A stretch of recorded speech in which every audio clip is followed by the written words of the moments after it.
Шановні пані і панове, ladies and gentlemen, від імені Наукового товариства імені Шевченка в Канаді вітаю всіх вас на спільній імпрезі, влаштованій разом з Українським канадським дослідчо-документаційним центром. Я називаюся Дар'я Даревич, і мені, як голові товариства, припала приємність привітати всіх вас на черговій доповіді в Торонті.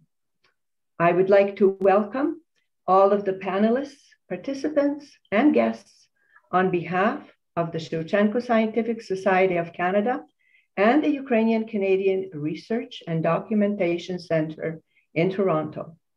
Радіємо, що до нас долучилися члени товариства і гості не тільки з Торонто, але також з околиць із різних міст Канади, Америки і Європи. На цю пору ми вже є на 110, так що це надзвичайне число.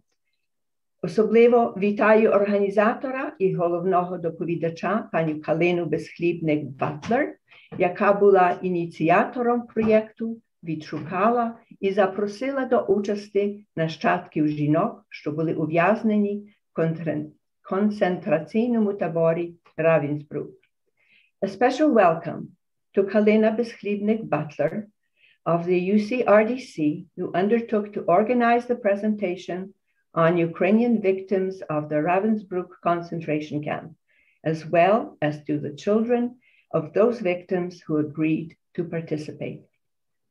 Користаюсь нагоди, щоб подати до відома, що 18 березня відбудеться традиційна Шевченківська доповідь НТШ на тему «Канонічний образ Шевченка і спогади про нього». Її виголосить доктор Григорій Грабович, відомий літературознавець, професор катедри імені Дмитра Чижевського в Гарварді. Цікаві доповіді також заплановані в осередках товариства в Едмонтоні і Монреалі. Прошу слідкувати за електронними повідомленнями. Пригадую, що інженер Олесь Дольницький, член дирекції, записує всі доповіді, і до них є доступ на YouTube-каналі НТС через веб-сайт товариства ntsh.ca. Там за 3-4 дні знайдете запис імпрези сьогодні. Please be reminded that all of the NTS lectures are recorded and are available for viewing on the Taras Shevchenko YouTube channel, which can be reached through the ntsh.ca website. A link will also be available on the UCRDC website. Кінчаючи, дякую членам дирекції, пані Христі Колос за оголошення, інженерові Олесові Дольницькому за уможливлення доповідей на Zoom. Рівно ж дякую за співпрацю і оголошення Конгресові українців Канади в Торонті, телевізійним програмам «Контакт і форум» і радієвій програмі «Пісня України». До представлення пані Калини Безхлібник-Батлер я попрошу голову Українського канадського дослідчого документаційного центру доктор Ірену Ревучку. Now I would like to invite the president of the Ukrainian Canadian Research and Documentation Center, Ms. Irena Revuchka, to introduce Kalina Bezchliebnik-Butler. Прошу. Щиро дякую, пані доктор Даревич. Мушу признатися, що я не є доктор, але дякую за титул. Good afternoon, доброго дня, bonjour. Thank you very much for joining for today's webinar. My name is Irina Revutsky, and I am the president of the Ukrainian Canadian Research and Documentation Center. The Research and Documentation Center is a community institution which collects, catalogs, and preserves materials documenting the history, culture, and contributions of Ukrainians throughout the world. The Ukrainian Canadian Research and Documentation Center is honored to co-present this lecture on the women of Ravensbrück with the Shevchenko Scientific Society. I am very pleased this afternoon to introduce our guest speaker, Kalina Butler. Kalina is a retired pharmacist and spent most of her professional career as the Director of Pharmacy at the Center for Addiction and Mental Health, known as CAMH. Following her retirement from CAMH, Kalina performed clinical drug consultations at the Ukrainian Canadian Care Center in Toronto. She was on the board of the Children of Chernobyl Canadian Fund, where until 2019, she served as the head of the Medical Advisory Committee. Kalina began her interest in the women of Ravensbrück at the Ukrainian Canadian Research and Documentation Center as a volunteer in 2019, where her professional skill set was put to good use. At the Research and Documentation Center, Kalina initially began to archive the memoirs of her father, Vasily Solomenko, and her first father-in-law, Vasily Vesklivnik, who were both members of the Organization of Ukrainian Nationalists. Once Kalina's work was completed on these memoirs, at the suggestion of Iroida Vinnytska, who I proudly described as the irreplaceable original driving force of the Ukrainian Canadian Research and Documentation Center Archive Committee, Kalina was asked to review the oral history files at the center about women prisoners at the Ravensbrück concentration camp. In these files, Kalina discovered the names of several Ukrainian women. Kalina then expanded her research about Ukrainian women prisoners at Ravensbrück by consulting published materials and by locating information on the internet. Her research led her to conclude no list of Ukrainian women prisoners existed. Being data-driven, Kalina created a database documenting the names of Ukrainian women prisoners who were incarcerated at Ravensbrück. Kalina intends to continue her work on the database by adding the names of other Ukrainian women imprisoned at Ravensbrück as her research unfolds. Kalina's updated list of names will be posted on our website, so please have a look.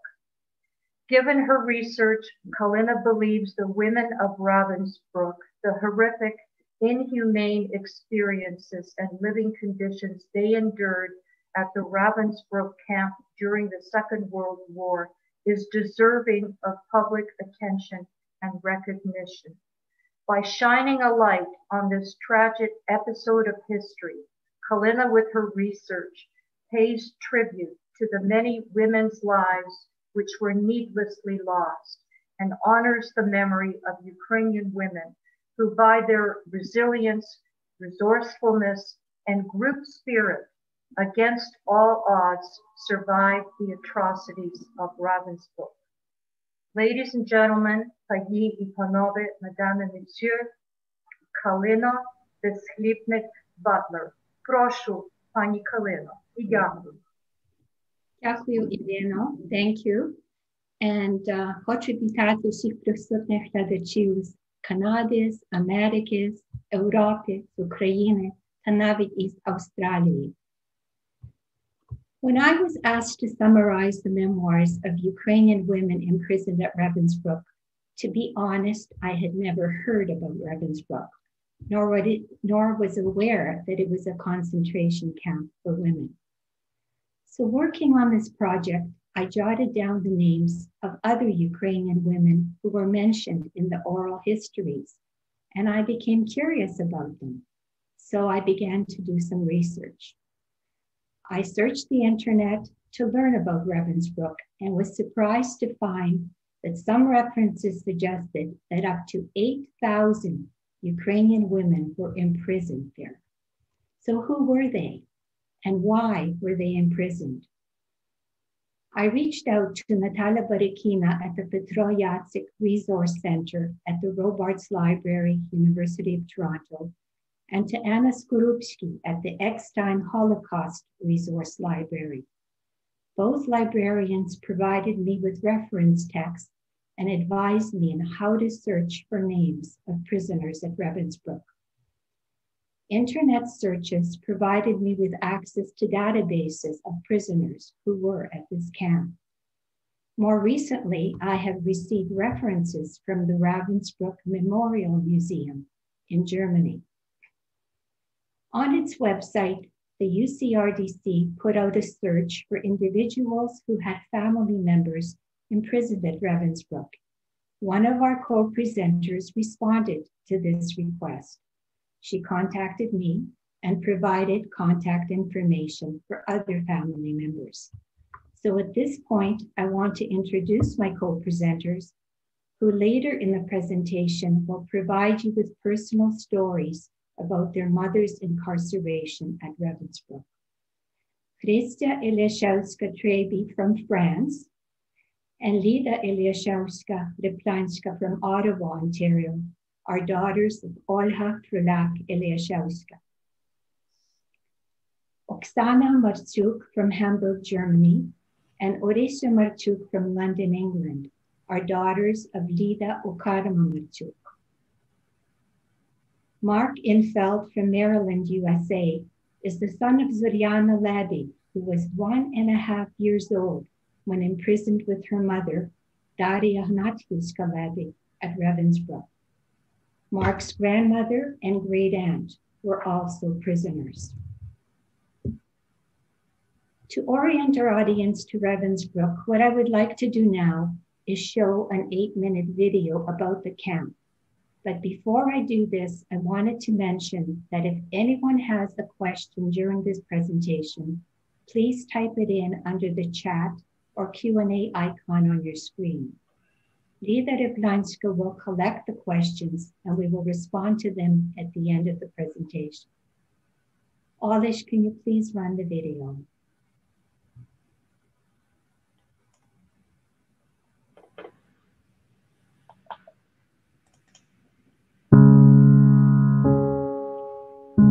Germany at the end of the 1930s. The Nazi Party came to power and planned to establish a new order in Europe. Apart from eliminating the political opposition within Germany, their main goal was to establish a community of the German people based on racial and anthropological principles. Those who did not fit this Aryan purity were to be taken out of society. Dozens of work camps were built to house the prisoners, and Ravensbrück, 100 kilometers north of Berlin, was the Nazi regime's central concentration camp for women. From 1938 to 1945, over 100,000 women and children from more than 30 countries were deported to the camp.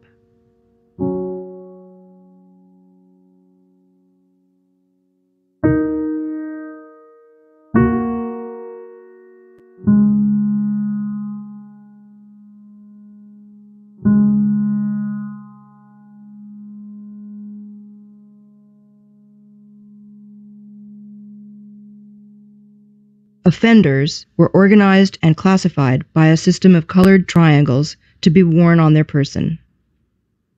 The black triangle, reserved for work shirkers or those deemed antisocial elements. This group included gypsies and prostitutes. Purple, for Jehovah's Witnesses. Ravensbrück housed male prisoners as well, and the pink triangle was exclusively designated for male homosexual prisoners. The red triangle was worn by the largest group, the political prisoners. Many of them had been active in the resistance or had refused to perform forced labor for the Germans. Jewish prisoners wore the yellow star, with a second triangle pointing downward to complete the Star of David.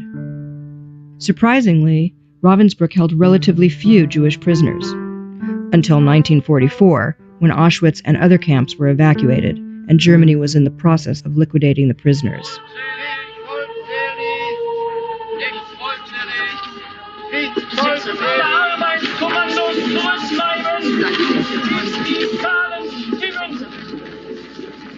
I grew up in the Fairfax district of Los Angeles, which was lovingly called the Borscht Belt.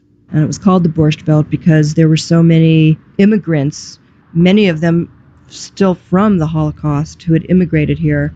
And I went to school with children of Holocaust survivors.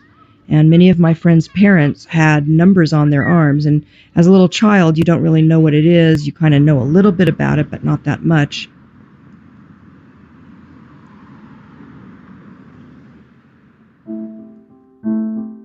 There were 4 SS-run companies at Ravensbrück in which prisoners were forced to work. The largest among them was the textile and leather recycling company, Texled, where prisoners made uniforms for the SS. Some women making socks deliberately made the heels too narrow or defective in other ways so that the soldiers would get blisters on their feet. In 1942, the Siemens and Hauske Company established a production facility at Ravensbrück, later transferring its entire telephone production work to the camp. Amazingly, this company, which manufactured arms for the Nazi regime, is still in existence today. Despite the horrific conditions, friendships developed, and secret cultural or religious activities often helped prisoners to preserve their human dignity and will to survive. Numerous works of art were produced despite strict bans and adverse conditions in the camp. Prisoners made drawings and wrote songs, poems, or prayers. Children were forced to work from the age of 12, while the younger ones played games like roll call, selection, and SS.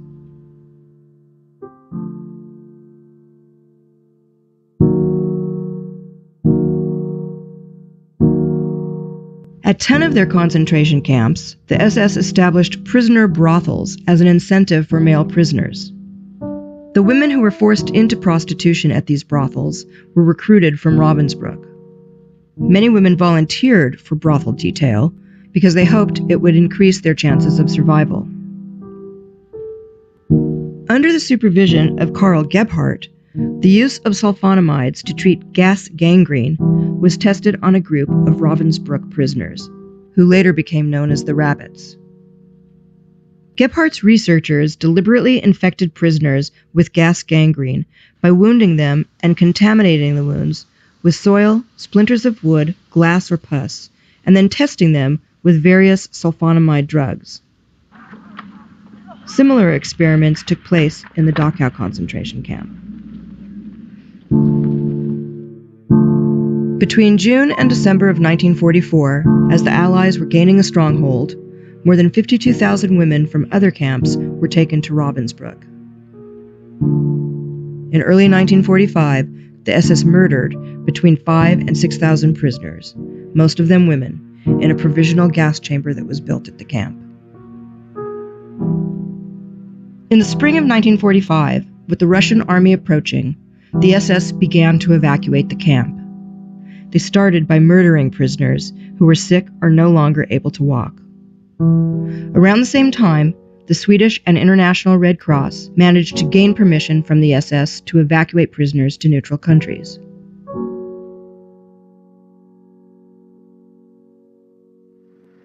The 1st Red Army unit arrived at the Ravensbrück camp on April 30th, 1945.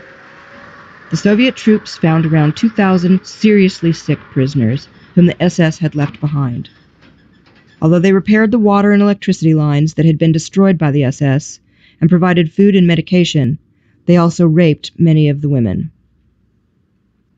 It is estimated that 30,000 people, women, as well as men and children, had died at Ravensbrück.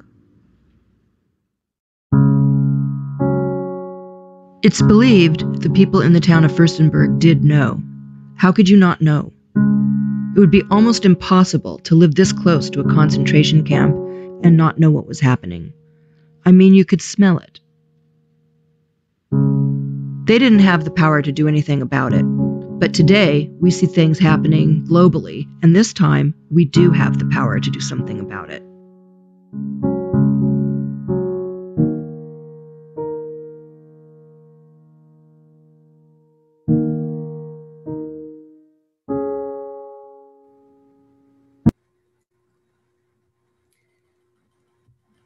I trust that this short video gave you a glimpse of what life was like for women at Ravensbrück. Their individual stories are horrific and difficult to imagine. On the UCRDC website, I have included references I used when researching Ravensbrück for those who may be interested in delving further into this topic. It's located in the menu section under Archive, Textual Photo References, and World War II.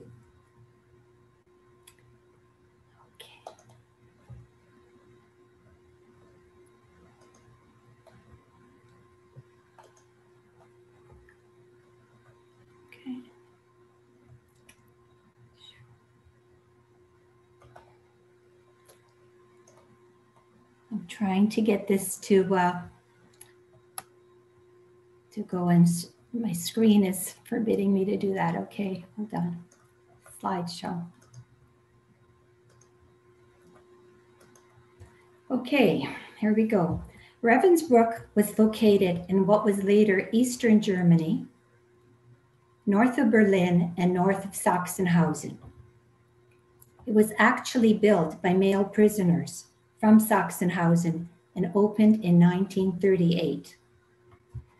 Ravensbrück had a close working relationship with other concentration camps in the area, specifically Buchenwald, and many women prisoners were moved back and forth between the camps.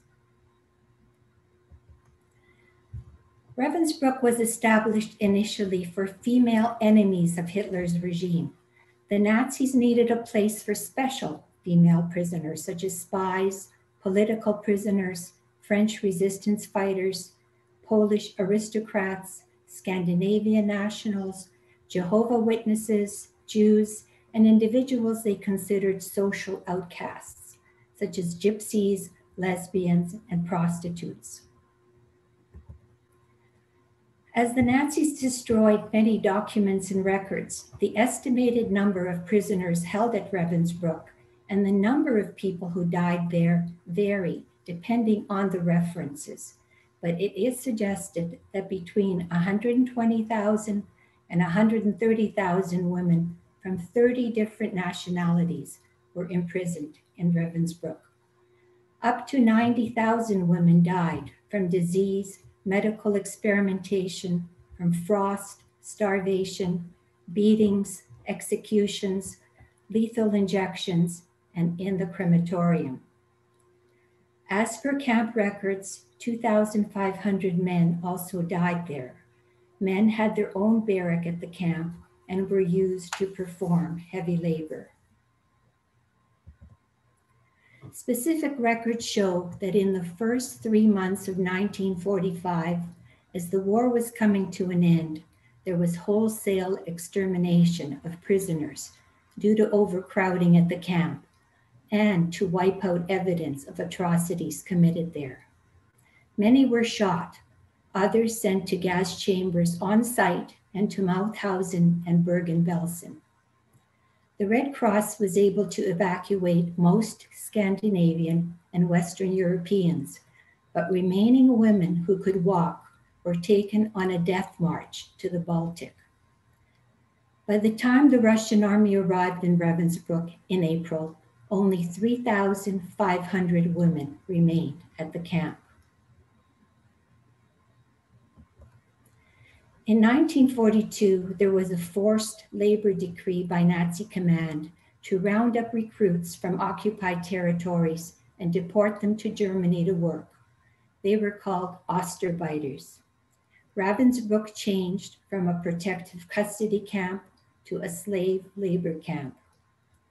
By 1943, Ravensbrück became a major administrative and working enterprise with over 40 subcamps located near factories that produce munitions, chemicals, aircraft parts, electronics, textiles, etc. As I mentioned earlier, Ravensbrück had a close working relationship with Buchenwald, and many women at Ravensbrück were sent to work in their factories. Other women worked doing heavy labor on the camp property. According to historical records, the largest group of female prisoners was Polish at 30%. Russians and Ukrainians made up 21 to 30%, followed by Germans, Austrians, Hungarians, French, Belgians, Swedish, and Danish women. There were even 12 British women at the camp, including a relative of Winston Churchill. The number of Jews was about 15%. I was curious as to who were these Ukrainian women and when were they sent to Ravensbrück. Certainly there were some imprisoned in 1940 and 1941, caught in the Nazi sweep of enemies of Germany who were living in Poland and other European territories. However, starting in 1942, we see an increase in women taken from Ukrainian territories of the former Soviet Union. The women came from different walks of life. The vast majority were those captured and taken from cities, villages, and towns as forced laborers to work in different German enterprises. Many were in their late teens or 20s, but some were older, married, and with children that were left behind. Starting in 1943, there were massive arrests by the Gestapo of Ukrainian political activists, and many were sent to different concentration camps. There are over 60 women in my database who were imprisoned due to their involvement in anti-Nazi activities, including OUN. Ukrainian students studying in Germany, Austria, and Poland were also taken, some for their political views. Most were used as forced labor. Captured Red Army, military, and medical personnel were imprisoned here. I have identified approximately 100 Ukrainians in this group.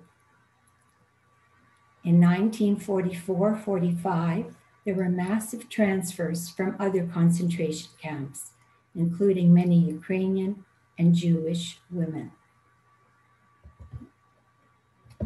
I stated earlier that 21 to 30% of prisoners were identified as Ukrainian or Russian, and about 30% as Polish. The problem with these numbers, however, is that during the Second World War, there was no Ukrainian state. Most Ukrainians from Western Ukraine region were listed as Polish, those from Eastern Ukraine as Russians, and from Zakarpattia listed as Czech, Romanian, or Hungarians. This was a challenge when I reviewed documents or databases, so I focused on place of birth of the woman. However, this information was not always available. So I want to give you an example. This is a transfer list to Ravensbrück, and in the left-hand column, you will notice the nationality of the person is listed. The first two and the last two are listed as Ukrainian. And however, these people, others were born in Ukraine, such as Kirovohrad, Kam'yanets-Podilsky, Zhytomyr, Zaporizhzhia, Kharkiv. So the actual nationality is listed on documents was very dependent on the person who was putting down the original record. This is another example. It's a registration document at Ravensbrück of Katerina Soloveyko, who was born in Poltava. She was a student and taken in Koln, and she was arrested and sent to Ravensbrück to do labor here. Later sent to Buchenwald to learn to do labor. If you take a look here, her language spoken, Ukrainian. However, her documentation is Russian, so she was given a red triangle with an R on it. Just one more example of a transfer document to Ravensbrück. And here, there was no area where they were born. All of them are listed as Russian, except for the last one as Ukrainian. However, other documents show me that Lida Zenko was born in Dnipropetrovsk, and Katya Shulhar was born in Kirovohrad. So you can appreciate how difficult it was to try to identify Ukrainians in this group. All prisoners claiming to be Ukrainian or Russian were considered to be political, whether or not they had any political leanings. And many were from Eastern Ukraine and were Osterbiters. All were given a red triangle plus an initial for their nationality. U for Ukrainians was rarely used, as prisoners were identified as to what territory they were shipped from. So most were given an R or a P. Some Ukrainians refused to wear the R and P on their triangle and tried to obliterate it. SU was worn by Soviet Union women in the Red Army. It is unknown how many Ukrainian women were incarcerated at Ravensbrück, but estimates range up to 8,000 individuals. My database contains names of less than 4,000 women so far, and it's based on documents where women were either self-identified as being Ukrainian or those that were born within the traditional borders of Ukraine. When compiling my database, I wanted to ensure that every name was referenced by the source I used. Sometimes the information was detailed, other times I just got a name, a date, a place of birth, and perhaps a prisoner number.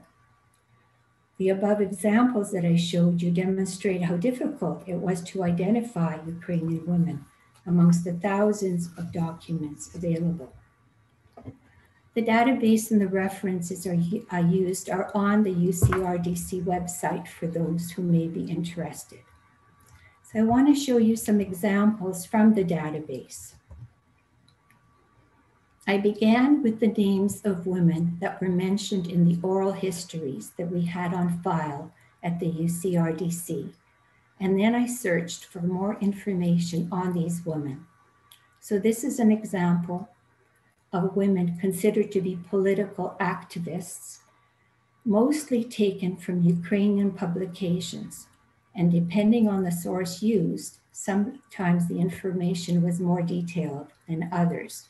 So what I tried to include is the date they were interned at Ravensbrück, the prisoner number, which you can see was not always available, where and when they were born, details of their imprisonment, including transfers to or from other camps, as well as the category of prisoner they were in and the references.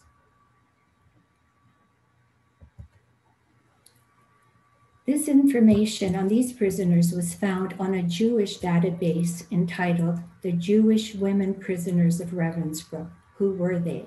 Published in 2007. The Jewish community has been very diligent in compiling databases of all their people incarcerated in concentration camps during the Second World War. I was able to access several of their databases to find names of women that came from Ukraine. By far, the majority of information I have found came from an online database called Arelson Archives. It contains camp registration records and prisoner transfer lists. One can search by concentration camp, by a person's name, or a prisoner number. There is a lot of information to sift through, and there are gaps in the information as many documents were destroyed by the Nazis. The vast majority of names are of women taken as labor to work in factories. You know, interestingly, Arelson Archives has an initiative called Every Name Counts and is building a digital archive of all concentration camp prisoners. Names of Red Army prisoners came primarily from a book in Russian, and I did need help with translating that text. One interesting thing I learned was when the Red Army women were freed and repatriated to the Soviet Union, Many were charged with treason and sent to the Gulag as punishment. German documents and lists were another source of Ukrainian names. This reference in particular was challenging to read, as it listed names of prisoners who died during captivity. All of these women on my list were identified as Ukrainian. Unfortunately, at times, the method of their death was also included. You will notice that there is a baby on this list. Pregnant women were also imprisoned in Ravensbrück. Many were admitted following the Polish uprising of August 1944. Between September 44 and April 45, 600 babies were born at Ravensbrück, but only 40 survived. My database continues to be a work in progress, and there are still files to complete, and I plan to update it periodically on the UCRDC website. I encourage any of our listeners who may be aware of individuals or information that can contribute to this database to contact UCRDC by email at office@ucrdc.org. Now, before I turn this presentation over to descendants of women who were imprisoned at Ravensbrück, I want to show you an example of how resilient many prisoners were and how they attempted to try to live a normal life despite the horrendous circumstances at the camp. This was sent to me by a niece of Lubo Showchuk, who lives in Australia. It is a photo of pages of a tiny address book that Lubo made and hid in the hem of her prisoner dress. She wrote the names and addresses of prisoner friends she wanted to stay in touch with after the war. And I understand that she did keep in touch with a few of them. I will now turn the presentation over to Chrystia Ileszowska-Trebi.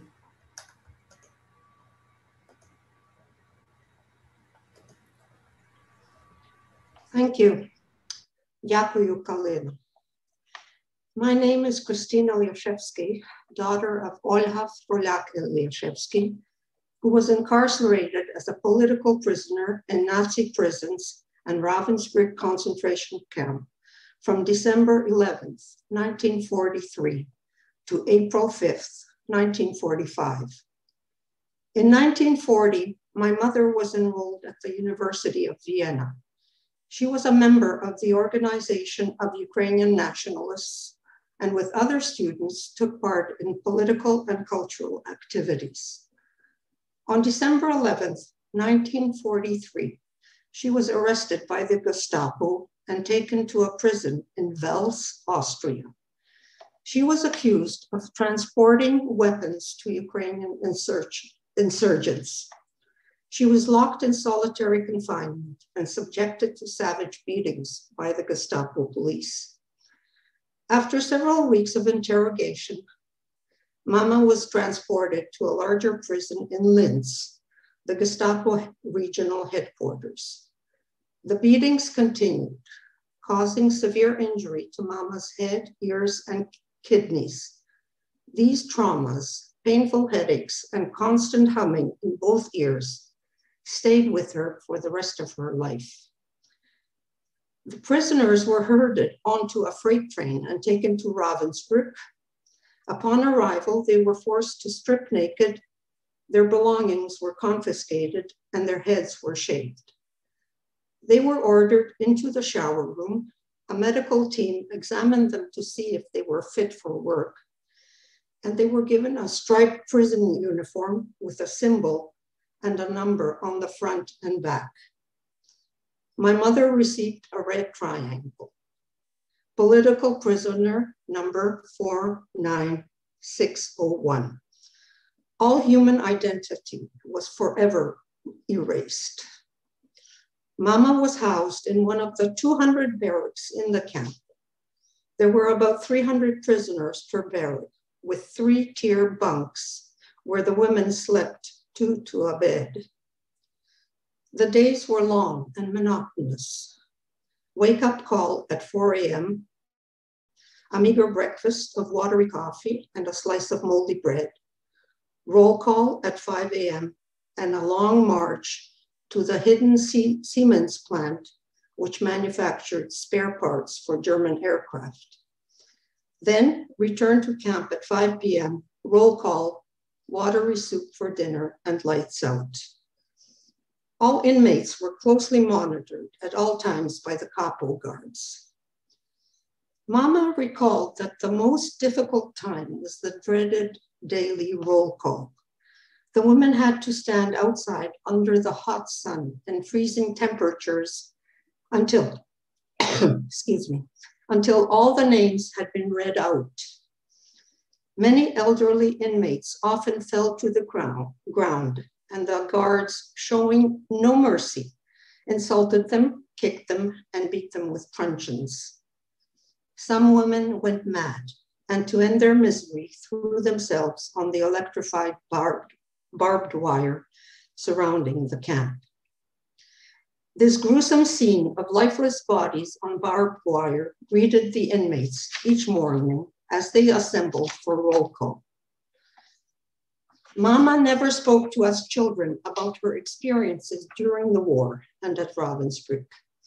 I believe she was deeply scarred by her imprisonment. And when she was released, she made a conscious decision to put everything behind her. Family and career became her immediate focus, and participation in social and class events in the Toronto Ukrainian community. She avoided political events, but did remain a lifelong member of the World League of Ukrainian Political Prisoners. She never returned to visit Ravensbrück. Only later in her life was she able to speak about Ravensbrück. In 1982, she participated in the oral testimony project of the Multicultural Historical Society of Ontario. She presented powerful oral testimonies about her early life in Ukraine, incarceration at Ravensbrück, and immigration to Canada. Also, with my father's encouragement, she wrote 5 memoir articles about Ravensbrück that were published in various Ukrainian Canadian media. This past year, my sister Lydia and I decided finally to translate Mama's 5 memoirs into English, with the realization that time was passing quickly and that Ravensbrück is indeed the forgotten camp. There was an urgency to inform the world and memorialize the suffering of Ukrainian women in Nazi prisons. These memoirs have now been published online on Euromaidan Press and are also listed in the references of this webinar. Thank you very much for your attention. I would now like to introduce the next speaker, Oksana Martsuk. Oksana?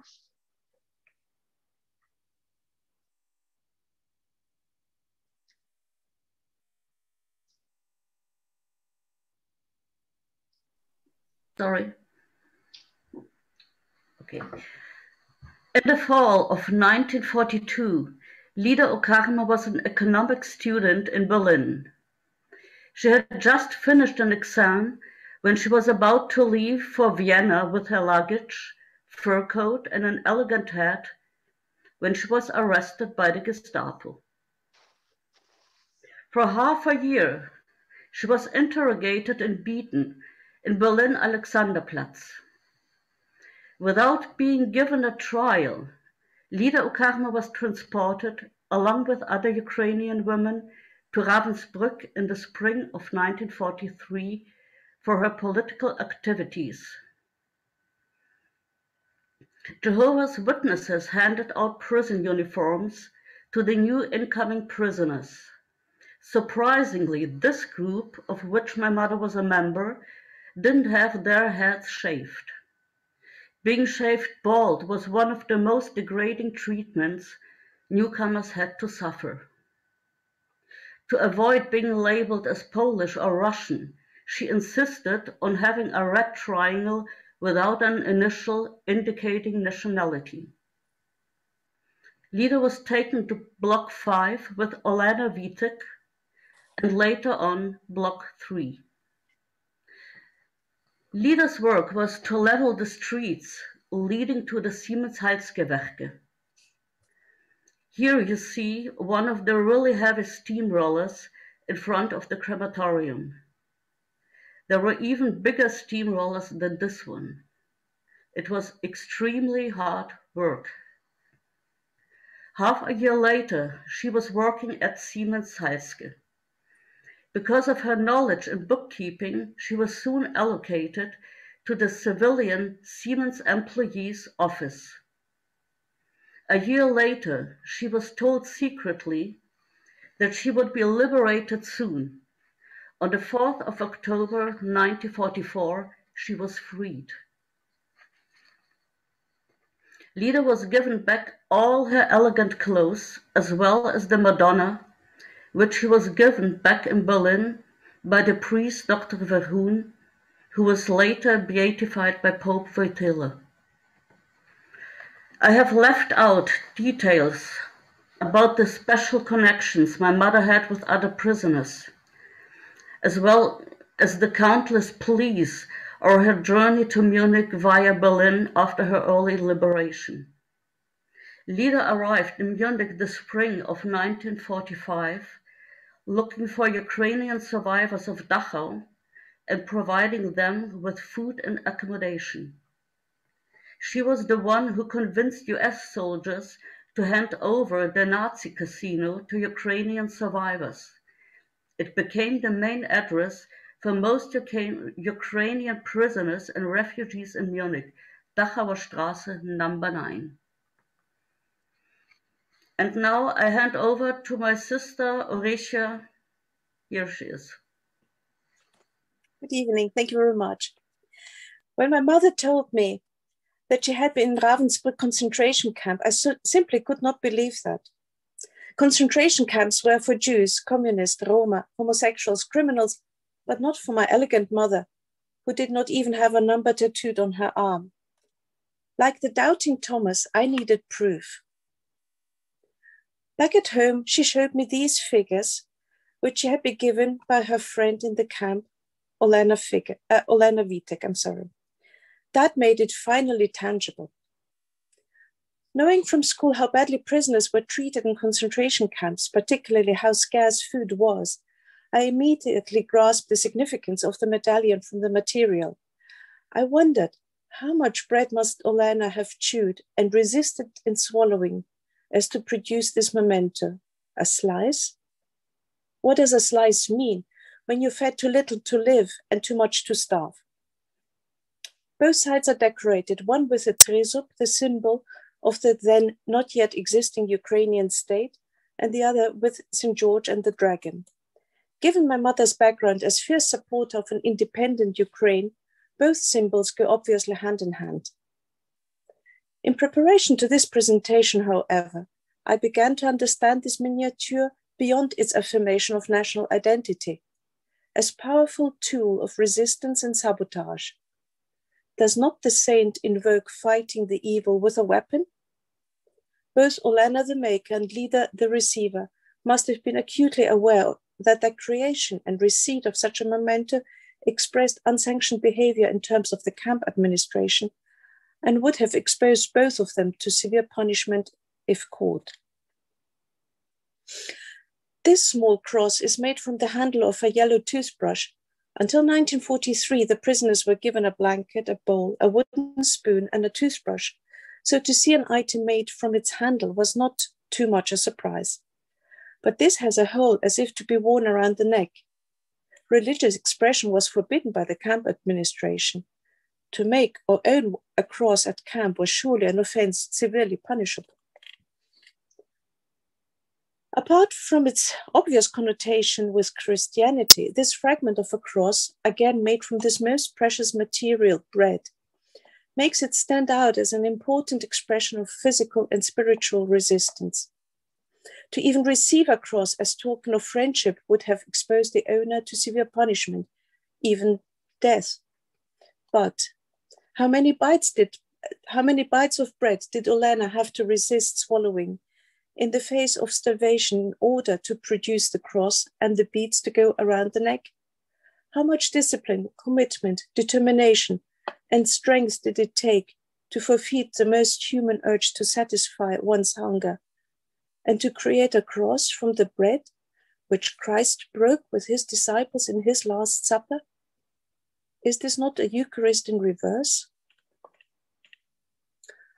One might dismiss this little flower as less significant as it does not carry the symbolism of the material, nor the religious connotation. However, its green color evokes hope, particularly in the monochromatic, overcrowded environment of the camp, which would not have been lost neither to the maker nor the receiver. We must not forget that in a system which was designed to dehumanize and de-individualize, even the smallest possession was regarded as wealth or treasure. You had to protect it from being stolen or having it betrayed by co-prisoners seeking petty favors. Property as a significant means of preservation one's dignity and identity in such dire circumstances. Finally, I want to share with you the most personal memento of this series, which without doubt bears witness to a special relationship between these two women. On its face, we see the fighter St. George and the dragon. On it, it is its backside which draws acute attention with its description in Ukrainian in minuscule letters. Зі спільно прожитих невільних днів Літці Оленка. From days spent together in captivity to Litka from Olenka. This object is interesting twofold. Obviously, it is an expression of hope for a future outside the camp and a memento for the time after the camp. This is also the only item which does not accommodate a string, so it is intended not to be worn around the neck, but may be kept in the pocket. Perhaps it was intended as an expression for remember. That means computing the memory step by step after the present imprisonment was left in the past. And again, it is a reminder to continue the fight of St. George. Let me conclude that these items, as touching as they are on an individual basis, were in context of the life-defying system of the concentration camp, a significant means of maintaining intellectual strength, human integrity, and dignity. Irrespective of the minimal size and modest materials, they are manifestations of resistance, sabotaging the expressed disregard of the Nazi regime for human life. Their significance lies in their quality as tokens of defiance, personal or national identity, human values, and are as such major survival tools. Now, let me hand you back to my sister Oksana, who will continue her presentation on the development of the memorial at Gedenkstätte Ravensbrück. Thank you very much.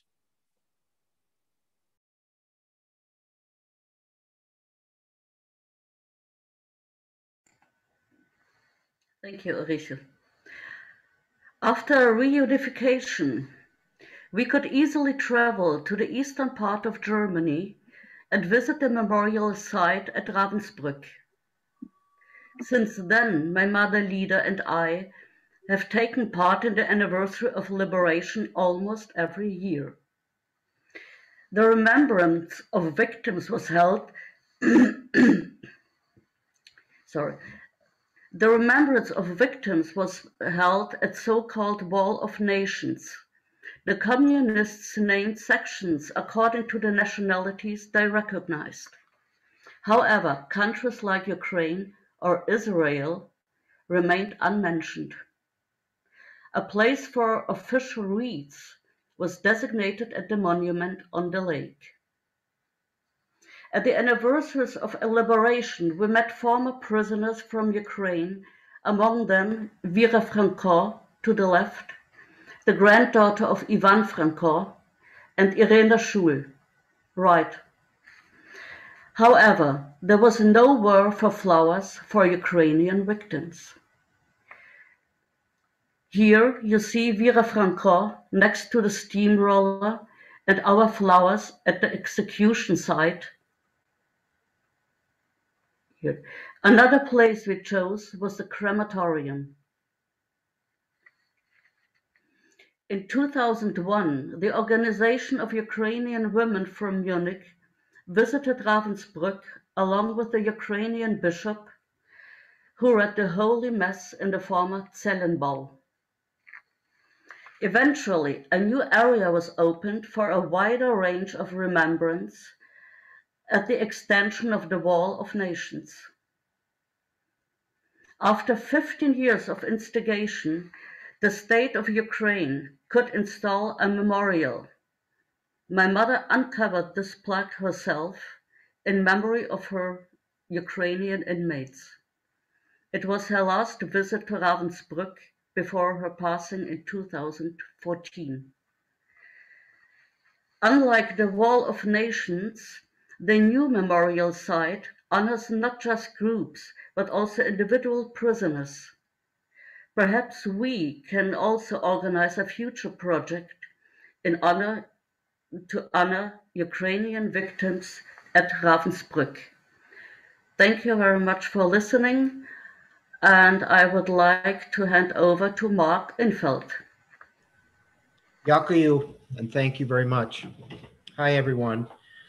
I am the grandson of a woman, Daria Nakiska-Lebed, and she was incarcerated in Ravensbrück with my mother, as well as my great-grandmother, Alexandra Natkivska, and my great-aunt, as well as her daughter. My grandparents were members of the Organization of Ukrainian Nationalists. In 1934, they were arrested for the assassination of the Polish Interior Minister. My grandfather was sentenced to death, and my grandmother was sentenced to 15 years in prison. During this time, they were married in prison. And in 1939, when the German Blitzkrieg came through Poland, they both managed to escape their marching prison columns. They were reunited in Slovakia, settled in Krakow until 1941. In 1941, June of 1941, Operation Barbarossa began, the invasion of the Soviet Union by Germany. At this time, the Organization of Ukrainian Nationalists declared independence for Ukraine, and immediately all became wanted men. The hunt for my grandfather began. My mother was born in Lviv, Ukraine on September 22nd, 1942. And in 1944, on January 29th, the Gestapo found where they were hiding. In her memoir, my grandmother describes the event as follows. She wrote, "We heard the roar of the entrance gate and the screams. The Gestapo are here. They broke through the main doors with a battering ram and rushed to our apartment. The Gestapo began beating us at will and ransacking the apartment because Mykola was not there. That made them very angry. We were taken into the yard. I overheard several Gestapo agents and the Untersturmführer state that finally these anti-German seeds would be destroyed. I was sure we were going to be shot. Instead, we were then ushered into a car and taken away. It was really only pure luck that my grandfather was not home at this time. The Germans waited for him to come home in vain, but Daria and him had made a plan so that he would know if it was safe or not to come home. The baby carriage that was left outside for my mother would have the top open if it was safe to come in, or the top would be closed if it was not. She made sure to close the top of the carriage. Their underground intuition helped keep him alive. But my grandmother was tortured for 10 days straight. When they finally resigned themselves that she would not give up her husband, my mother and grandmother were put on a train for Buchenwald, and then were taken to Ravensbrück. I will now read from the translated memoirs of Olha Froliak-Eliashevska, prisoner number 49061, and I just want to thank her daughters, Christine and Lydia, for the translation and for allowing me to share this with you. Daria's elderly mother, Oleksandra Natkivska, stood in the row of prisoners during roll call.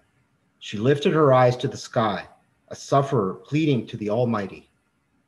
Remove this heavy stone from my forehead, because it is breaking me. She clenched her fists tightly in despair. A sharp pain, like hot burning coals, pierced her heart. Bitter tears welled up in her throat, but refused to escape her eyes. She prayed, and it appeared that in the thick morning mist, she saw her daughter Oda and her infant granddaughter Zoya. She stretched out her emaciated arms to touch them, to glance into their eyes, but they moved away as though distancing themselves on their way to meet their destiny. Oleksandra shuddered in horror, raised her gray streaked head, looked again into the distance, still seeing their ghostly figures behind the dim cover of day. Daria, clutching her infant daughter Zoya in her arms, passed by quickly, hidden somewhere in the middle of the column of prisoners. The gates of the dark stone building, the bunker, slammed shut. Hot tears streamed down Alexandra's face. She buried her face in her hands. Her body cringed and shuddered.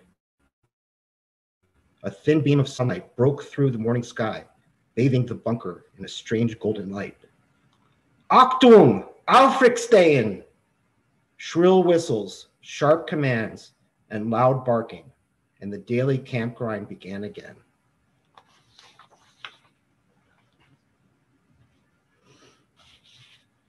The bunker where my mother and grandmother were held was Ravensbrück's most severe punishment, reserved for the most incorrigible prisoners. The building was located at the camp's entrance and was comprised of 2 floors with 39 cells each.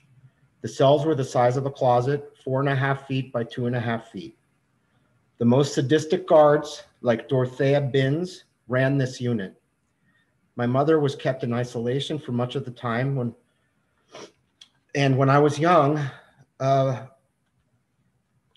mother, she didn't really speak of any of her experiences ever in Ravensbrück, except for once. When my siblings and I did not like what we were served for dinner, my mother told us how they had to share the food they had with the rats, otherwise they would have been eaten by them. My mother was one of the youngest children at Ravensbrück, and while the experience she had there was life-changing in a negative way, she was not wholly mistreated.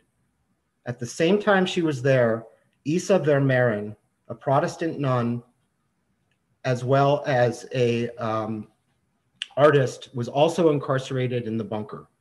In her memoir, Journey Through the Final Act, she writes about my mother in detail.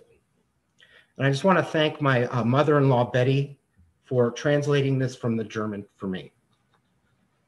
This is from the book.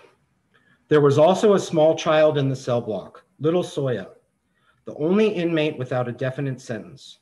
When I came to the camp, she was so small she had to be carried most of the time, for she was about 1.5 years old. When she arrived in late autumn, we had to pay attention that she didn't run off. She was the daughter of the wife of a Ukrainian minister from the National Party, who together with her cousin, who happened to be in the house when she was taken prisoner, had been in Ravensbrück for half a year.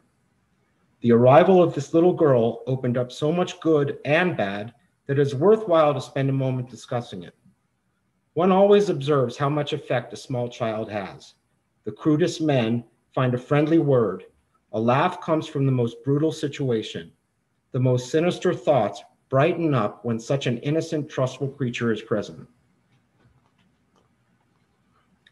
On a train trip through occupied France, I once sat in an overfilled section together with German officers and French civilians. In the middle stood a German Luftwaffe major, whose shining officer's sword was near the nose of a small French child as he swung the child to and fro, and the child naturally began to play with it. The mother attempted to stop him. She was the only one who was not hesitant to speak. All the others, German and French, took part in the game in some form by making noises, grimaces, questions, and remarks. In that moment, they were mothers, fathers, brothers, sisters. They were friendly, they were human, and scarcely one had a second thought about the sense or necessity of the war. Freed from their former opinions by the innocence of the child, their hearts were free. At that time, this fortunate scene was undisturbed, but I learned by observing all the interactions with the little Zoya that it was false and only temporary. What a frightful amount of sentimentality was mixed into the behavior of most adults in the presence of this child. The helplessness of the child stirred them. The innocence of the child aroused comforting. The unselfish, conscious child made them so sad. Poor child, how good that you don't yet know how evil life is, or something similar, they would say to her. All the guards and inmates who encountered this child were nice to her, laughed with her, said something friendly, each one of them. So it seemed they took the trouble to show her their best side. Above all, the SS guards covered themselves with this niceness when they met the child. She was in no way an especially beautiful child, not especially lovable or clever, although everyone was ready to act as though she were. The sergeant went with her here and there, took her on the arm, spoke in a friendly and indulgent manner with her on the same way, laughed and seemed completely moved by the complete harmlessness of such a little one. But how rank and intentional all this was. At the same time, young Ukrainian women sat and wailed with complaining voices. Please, please, ma'am, I have done nothing, please, ma'am, while they were struck right and left behind the ears and were anxious and fearful for their lives. Was their helplessness really so basically different from the helplessness of this child? I believe that everyone is ready to help at whatever age, and that most change only in a gradual sense. One must always hold the faith and trust in others, otherwise one is helpless. An actual change lies only in the area of personal responsibility.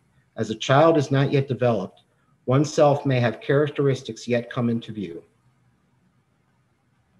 For the little Zoya herself, this time probably was foundational, because no one aside from her mother earnestly took care of her. All she was used to, all that she expected was given to her. She always got from everyone what she wanted: bonbons, a doll, colored buttons. The prisoners who came almost daily into the cell block brought the most astonishing things. The disinfecting room for laundry and clothing was in the basement. When the child was in the area, they all left their work on the laundry in order to play with her, to enjoy a friendly child view.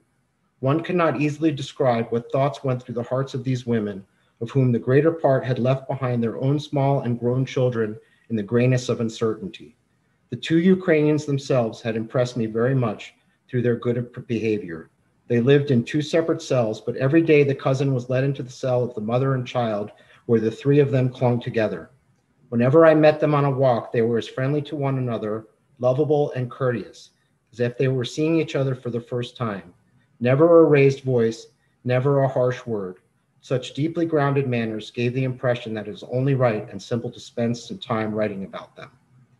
Suddenly, one day, all three of them left unexpectedly. We never learned where they went, only that it would be better for them. But often when the Gestapo meant by better, really sometimes meant they were murdered. I was taking a walk when they were taken away and had to hold myself together to avoid breaking out in spontaneous grief. It was so sudden, taking three women away. They laughed, it is true, but the mother was deadly gray and shivered in her whole body. Also the cousin, if they wanted to say, it is all the same what they do to us, but the child, who protects the child? That was long, I know. But I think it's important to understand what a little girl was going through. I said she wasn't mistreated. I do have one artifact here that I'd like to share with you. This little lamb was given to my mother by an SS guard to comfort her while she was alone in her cell. And my sister and I found this in the garbage when we were clearing out my mother's house. When I saved it, I just want to share that with you.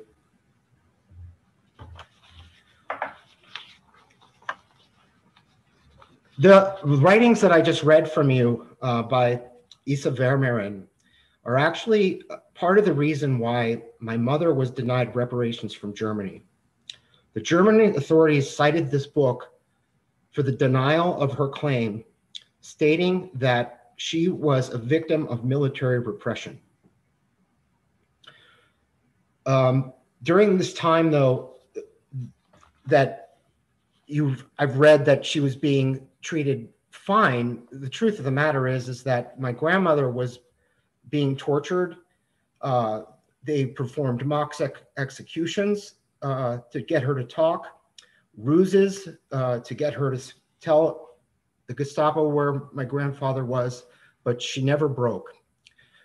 She was a very, very strong woman. When they were freed, they hid in the Vatican for several years before, in 1949, they came here with false names. And I just wanted to share, if I can, with you some of the pictures of, it doesn't look like I'll be able to share this, but I do have some photographs of them when they came out of Ravensbrück just shortly afterwards. I'd just like to conclude a little bit to tell you about what my grandmother and mother were like. I knew my grandmother very well. She died on February 24th, 1989 from bladder cancer. My sister was sitting with her during her last moments. And in these seconds before she passed away, she was smiling and giggling. Boy, this woman was a real badass. She laughed in the face of death. And she lived her life for the liberation of Ukraine. She was a loving and gentle woman. She loved to play cards all the time, but she was a terrible cook. Her food was horrible. My mother was an extremely beautiful, sophisticated, and intelligent woman. She earned a master's degree in English from Columbia University, where she met my father. She was a gourmet cook. She read incessantly. She was a very talented writer who wrote for Pittsburgh Magazine and had 3 cover stories published during that time. She was also a successful real estate agent. However, she was also a very, very troubled woman, prone to flights of fantastical fancy, extreme depression, loutish manipulation, financial terrorism, and chronic lying. She made outrageous claims like she dated George Harrison, but at the same time, she was also very funny. She had many very bad medical problems that were exacerbated by severe alcoholism and prescription drug addiction. At the end of her life, she managed to alienate everyone that she cared about, including her own children. She died alone at the age of 59 in 2002. Every day, I wish that I could have done more to help her, but she lives on in the beautiful faces of my children. Thank you, everybody.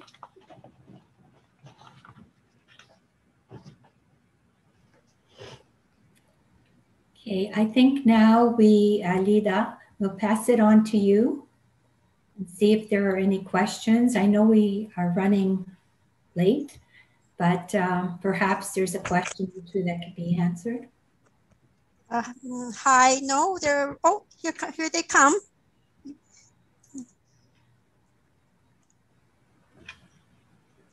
A message for Mark. Mark, thank you for sharing your story. That was incredibly moving. You're welcome. I left several things out because I'm afraid I'm just emotionally drained right now. I am currently working on writing a book about all of this. It's called Subject D. Thank you, Mark. There's also a message from the audience. I encourage the UCRDC to nominate the Ukrainian women of Ravensbrück for the Hero of Ukraine medal posthumously awarded by the government of Ukraine. That's not really a question, it's just a statement from one of our audience. Interesting. So please feel free to write in your questions or comments. The panelists are here and we're ready.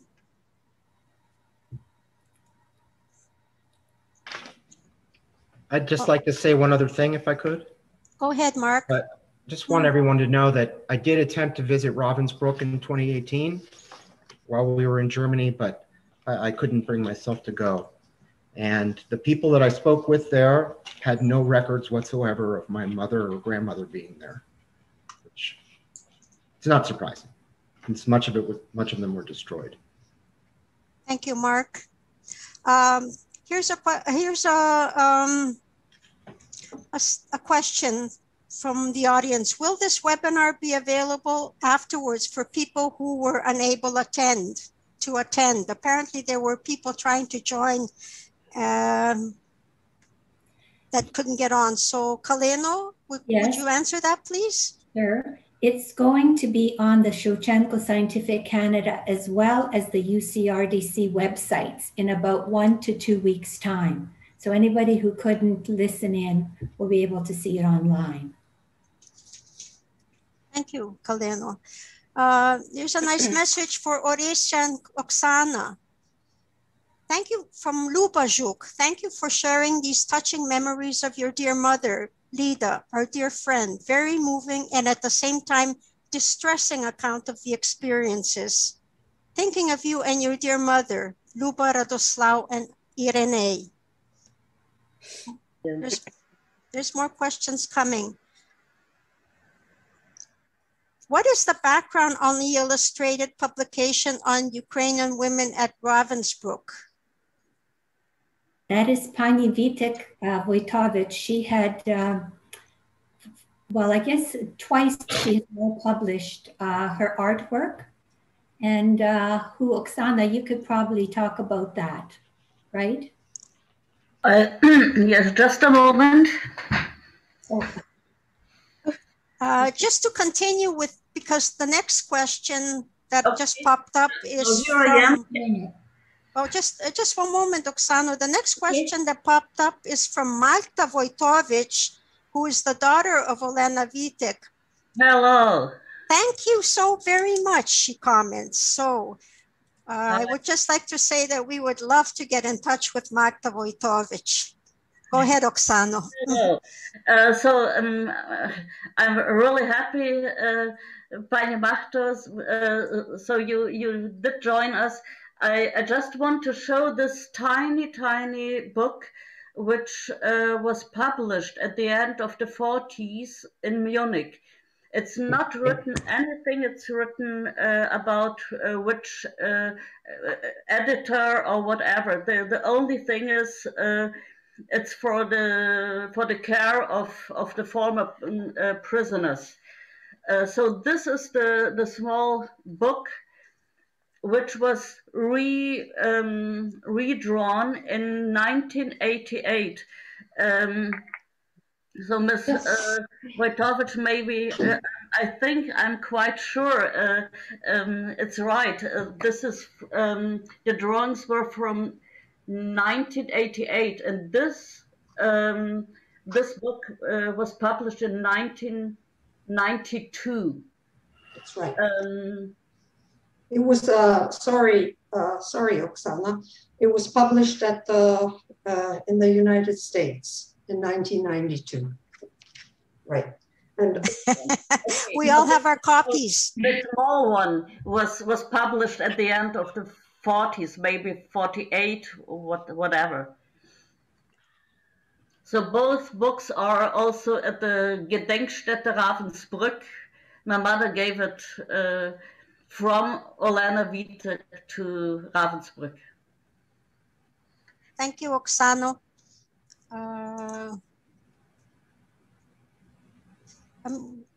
Maybe I can add for some people who maybe wouldn't know Olena Vitek Wojtowicz. She was also in Ravensbrück, and she was also the artist of the miniatures my sister showed you before. Thank you, Oksana.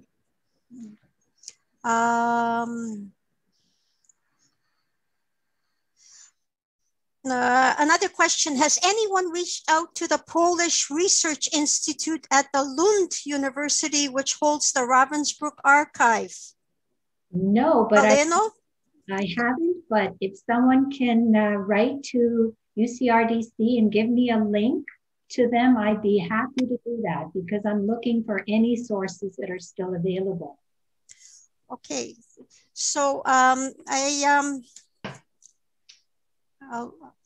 post the email address for the documentation center shortly. Yes. It's just office@ucrdc.org.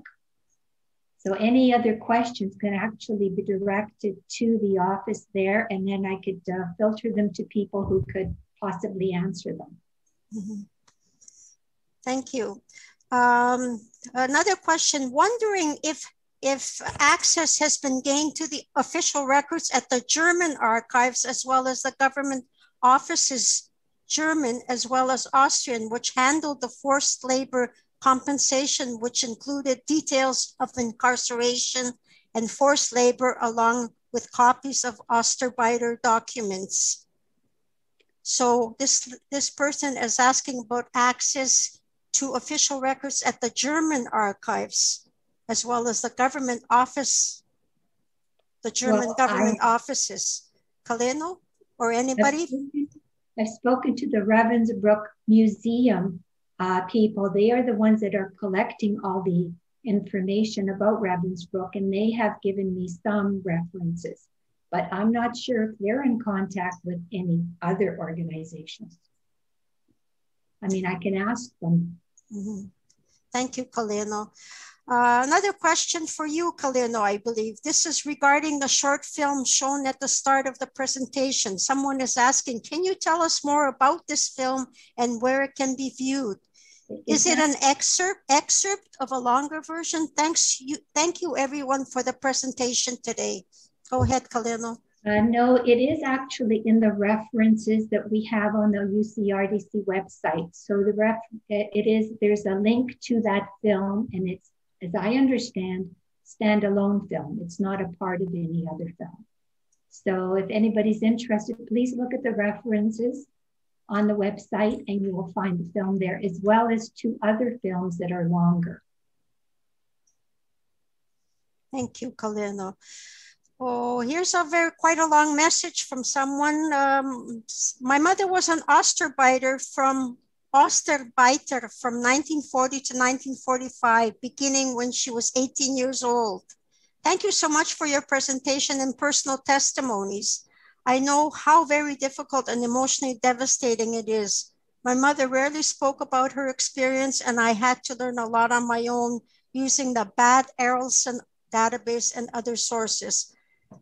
I'm also doing research on Ukrainian women forced laborers, a little known part of our history that even people in Ukraine don't know much about. There's another project waiting to happen. Anybody want to reply or comment from the panel? No, okay. Well, here's an interesting comment from Danny Para. Thank you. My father, Roman Parashak, I apologize if I mispronounced, is Olena Vitek-Wojtowicz's cousin and would be interested. Oh, he is 98 years old. Like my sister mentioned, time is of essence. Any more questions? There's a lot of, oh, here, some more.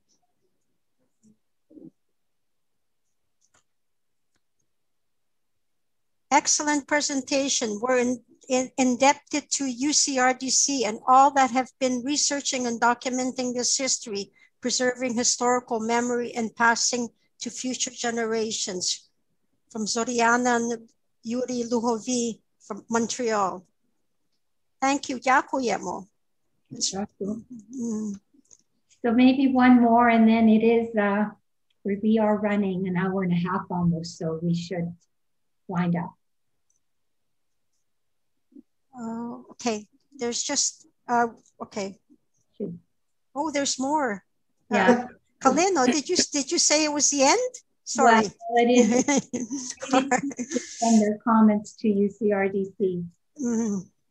I just if I can add, you probably said so already, but like Kalina mentioned, we welcome further comments and questions, and we encourage you to send them to our address at office@ucrdc.org using the subject title Ravensbrück. I hand it back to you now, Kalina. Дякую. Okay. We're approaching the end of the webinar, and I want to thank all of you for your attention as well as your questions. We are thinking of perhaps running a modified version of this webinar in Ukrainian sometime in the future, because we have been asked about this by a number of individuals. And I personally hope that this presentation has informed those who were not familiar with the extent that Ukrainian women suffered during the Second World War. And I also hope that publishing the Ravensbrück database, our community recognizes and pays tribute to the many Ukrainian women whose lives were disrupted and in many cases ended when they were imprisoned in Ravensbrück. And I want to thank my co-presenters for their contributions in putting a human face on the women who were imprisoned at Ravensbrück. І хочу теж скласти подяку дирекції наукового товариства імені Шевченка в Канаді, які дали змогу нам провести цей вебінар. Дякую за увагу, and thank you. Thank you. Thank you, everyone. I just want to also just share a picture of my mom I wasn't able to share during the presentation. And she is gorgeous. Yeah. Thank you, everybody. It was a very emotional evening, and it's brought back too many memories. Thank you. Thank you, everyone. Thank you. Дякую всім. Thank Thank you. you, everyone. Дякую. Дякую. Дякую. Па-па. До зустрічі. Будьмо. До зустрічі. До скоро. Excellent presentation. Thank you. Дякую всім.